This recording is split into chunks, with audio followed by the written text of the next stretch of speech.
Brief lesson in my hands for the people who are citation that I am displaying to you is state's property called an allegation, which they call evidence. But an allegation is not evidence, an allegement, an allegation is but proof. The proof claimed on here is that an accusation has been made that I was driving without a license. Now, proper investigation requires, do I, in the jurisdiction I am known to be in, am I required to have a driver's license, when the actuality is that the UCC codes and statutes that pertain to those who have to have a driver's license clearly reveal that I am not within corporate jurisdiction.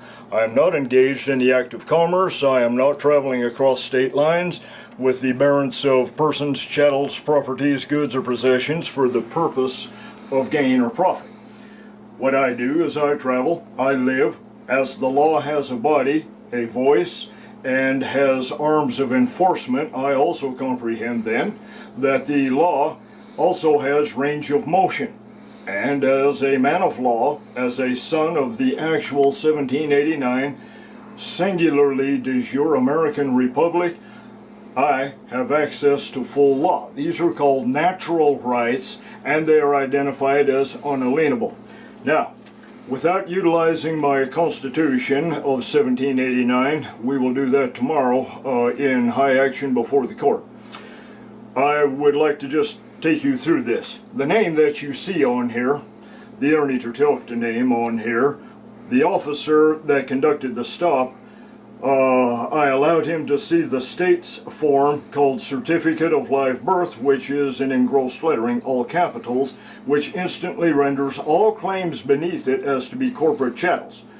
Now, corporate chattels are artificial entities, and under color of law, the state can only interface with artificial entities. If you believe yourself to be an artificial entity, imagine yourself to be the tabletop that I'm utilizing, having no mind, no voice, no soul, no heartbeat, no body temperature, then that would be you, and they would interface with you. Artificial entities are known to be what the cameraman has already filmed. They in U.S. code are called persons. The Constitution of 1789 in the preamble does not start out with the words, we the persons. It says, we the people. A gigantic difference. Persons cannot be people, and people cannot be persons without somebody committing an impersonation. 1789 common law is not civil law. Civil law is code law, statutes, regulations, and codes. Those who are of the civil jurisdiction of the District of Columbia and the incorporated states are civilians. I am a citizen. I am not engaged in 14th Amendment activity. I'm not in office. I'm not staffed by one. I'm not elected, never have been, and am never going to be. I am an American citizen of the American Republic of 1789. To say it again, you must get this into your mind, as certain terminology completely establishes jurisdictional boundaries. If you transgress the jurisdictional boundaries of the 1789 American Republic, you will establish yourself, first of all, as the son of the Republic, into the chargeability of treason against you.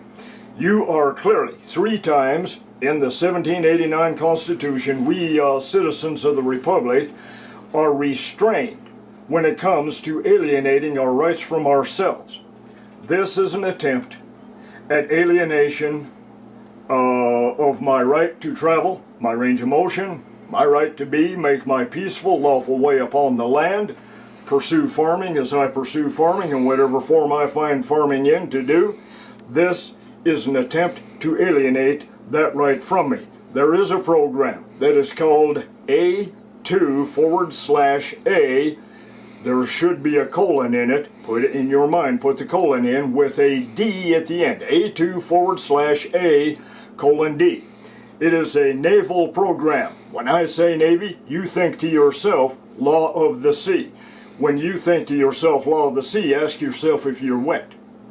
If you're standing upon the dry land, why then, you must ask, is the American jurisdiction governed by the law of the sea?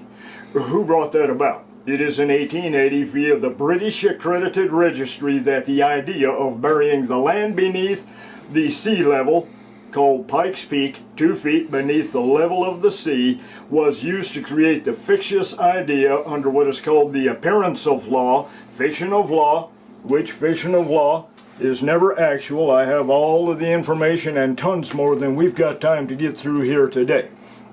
Fiction of law in Black's Fifth is known to be a lie. It is a fraud and it has no validity as an enforceable claim. This ticket in my hands has no validity as an enforceable claim. It was committed as an act of aggression and egressence out of the jurisdiction of corporateness for 14th Amendment persons, which I am not, and rolled over as a attainder onto a son of the Republic. Persons, again, are required to have driver's license. People are not, as long as you're not in the act of commerce. Commerce has a federal definition.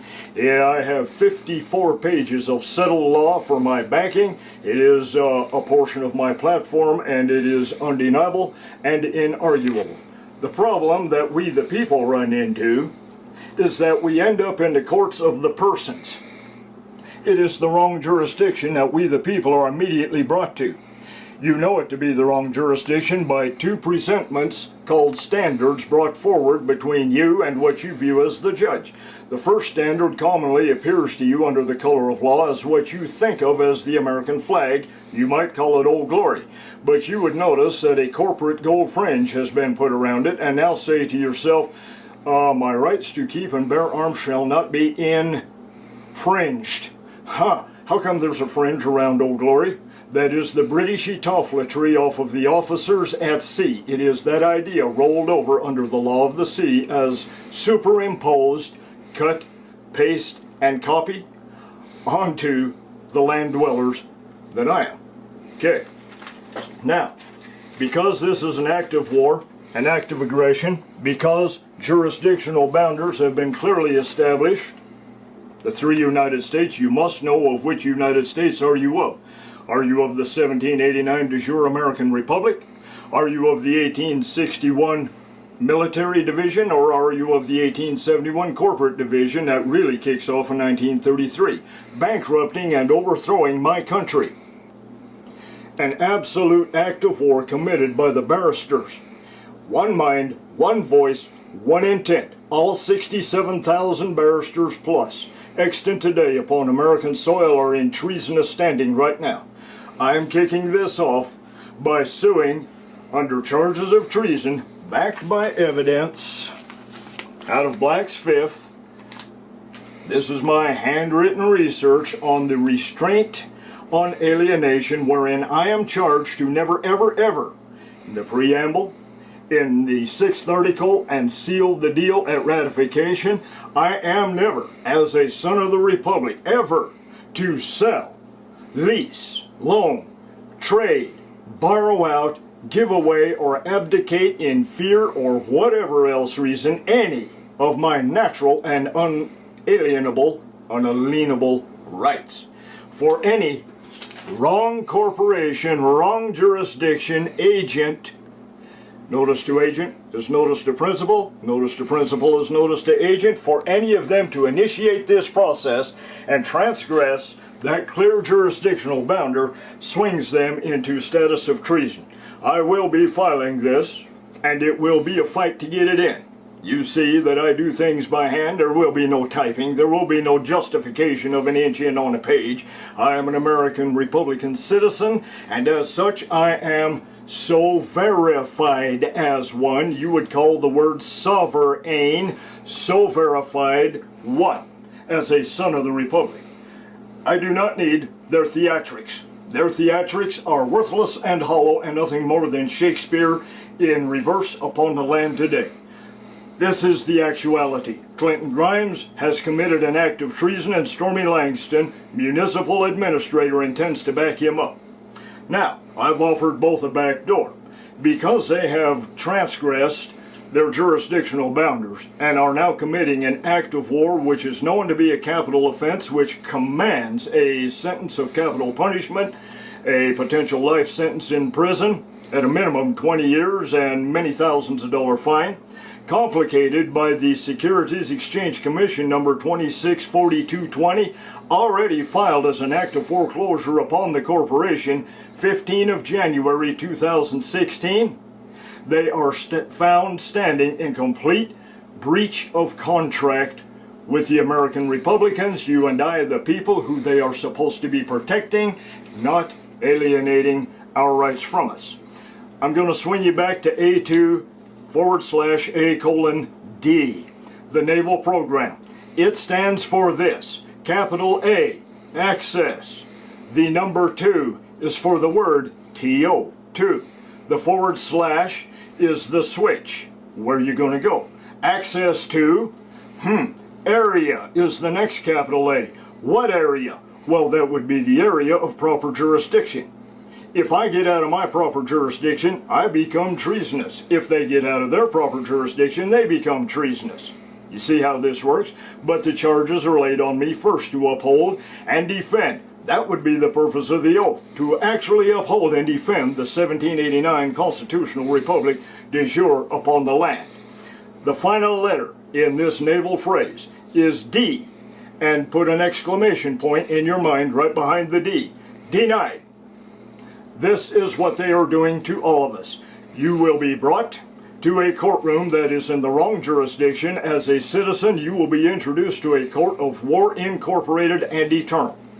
Your rights will simply be denied to you. Access to the jurisdictional area of your common law and natural rights, denied. It's that simple. That evidence is not allowed in this courtroom. You will strike that remark from the record. The jury is not allowed to hear this evidence. The British Accredited Registry will go to extremes to silence this kind of knowledge. I realize I'm speaking like a machine gun rapid fire, and I beg your forgiveness. I'm trying to keep my thoughts straight and educate you as swiftly as I possibly can. Time is not on any of our side.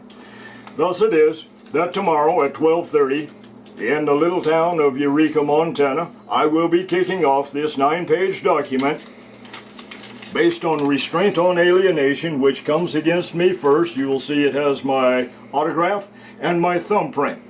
For there are no numbers and no artificial identities that pertain to me. I'm not of that jurisdiction. I am the living man. I have but the one thumbprint. It is in red for the blood, and that is my autograph, and none can imitate it or copy it without committing capital crime of impersonation. It can be a deadly offense to impersonate. Okay? So this is quickly the evidence. I'm just kind of going to lay it out. I would advise that all of you who can follow along. This will be posted in time at thementalmilitia.net on the Montana Natural Man, the Ernie page. Okay? I will be putting my work there. This is the actualities of it. All right, you see this book here. The Missing Original 13th Article, 13th Amendment. Okay? Now, it was supplanted by the 1864 13th Amendment. I have other additives in there. I want the camera to view what was stolen. Read it for yourselves and think about how this article amendment pertains to this conversation that I've just had with you via this camera.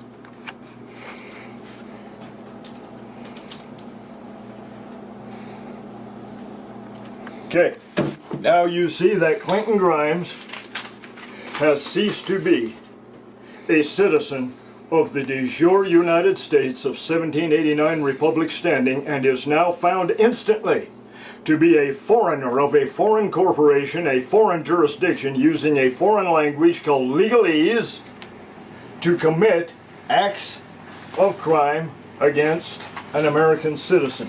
I'm searching here a minute for the legalese document. That is the beginning of the document of legalese.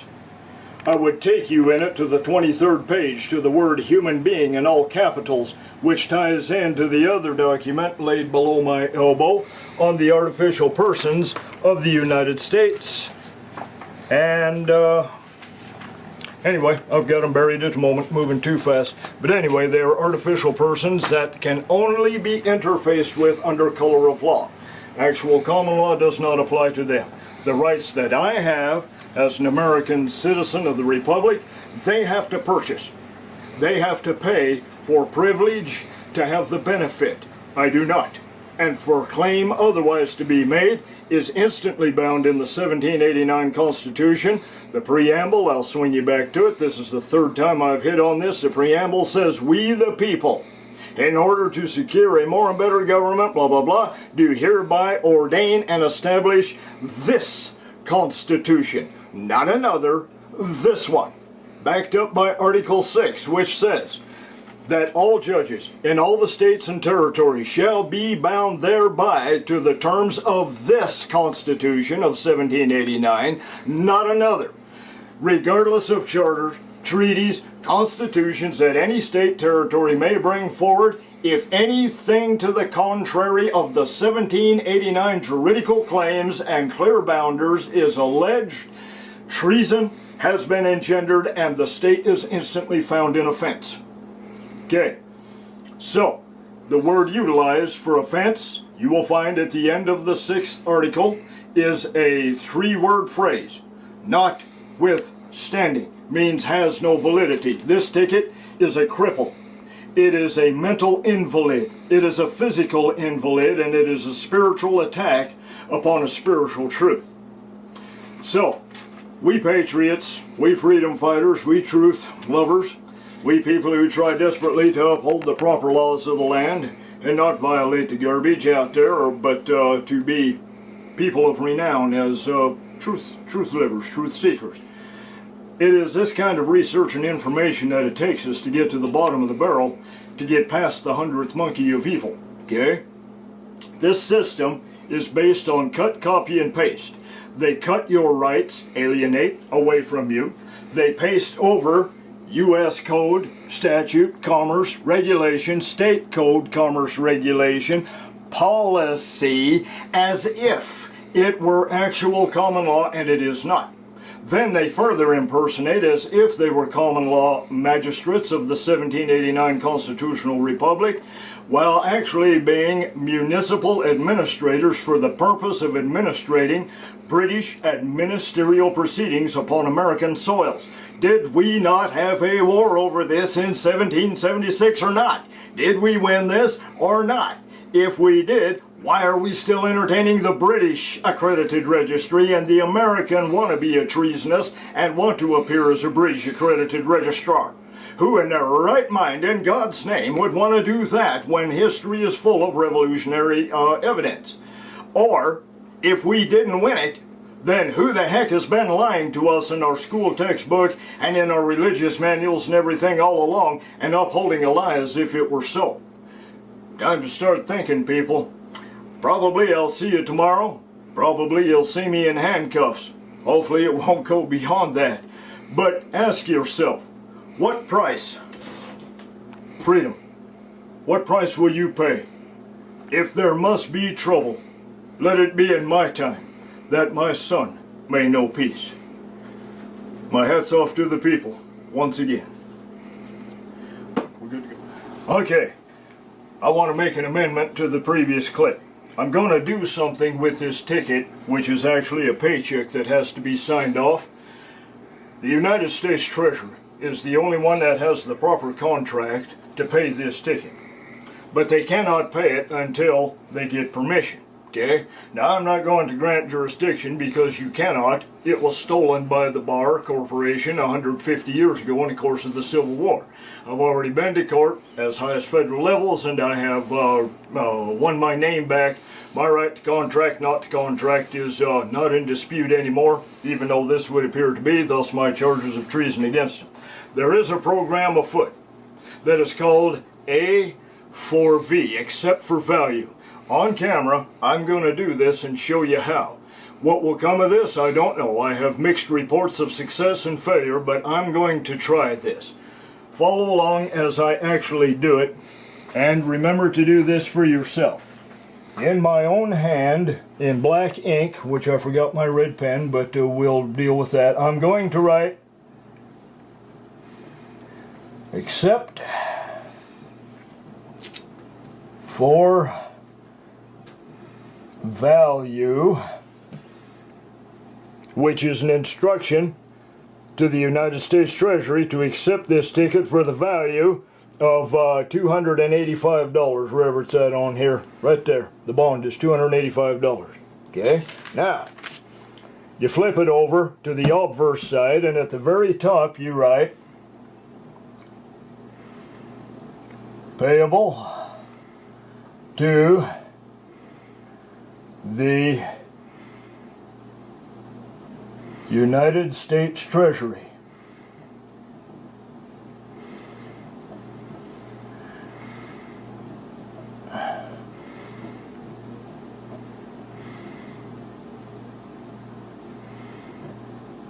Alright, you have to forgive my hands. Too many years swinging hammer. It's misspelled, but it's going to have to do. I'm bound determined to do this wrong. You'll get my point. It's all fraud anyhow.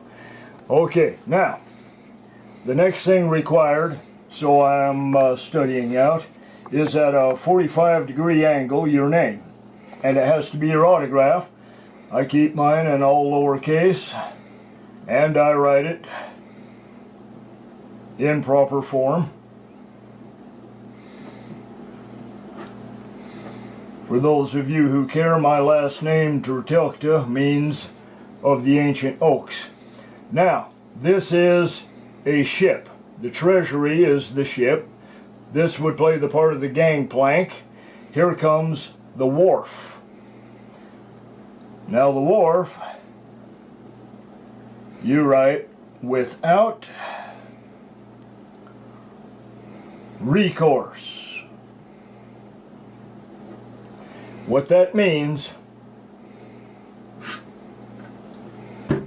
is that this is now a negotiable instrument that is payable solely at the discretion of the United States Treasury, which will now have to order the Federal Reserve to print the 285 ferns required to redeem the bond that's on here. $285 is the value of the bond.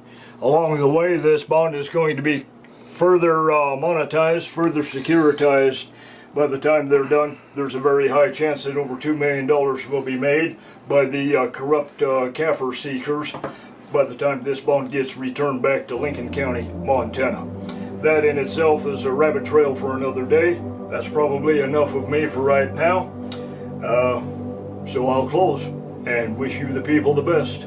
Keep the faith. Watch your back trail.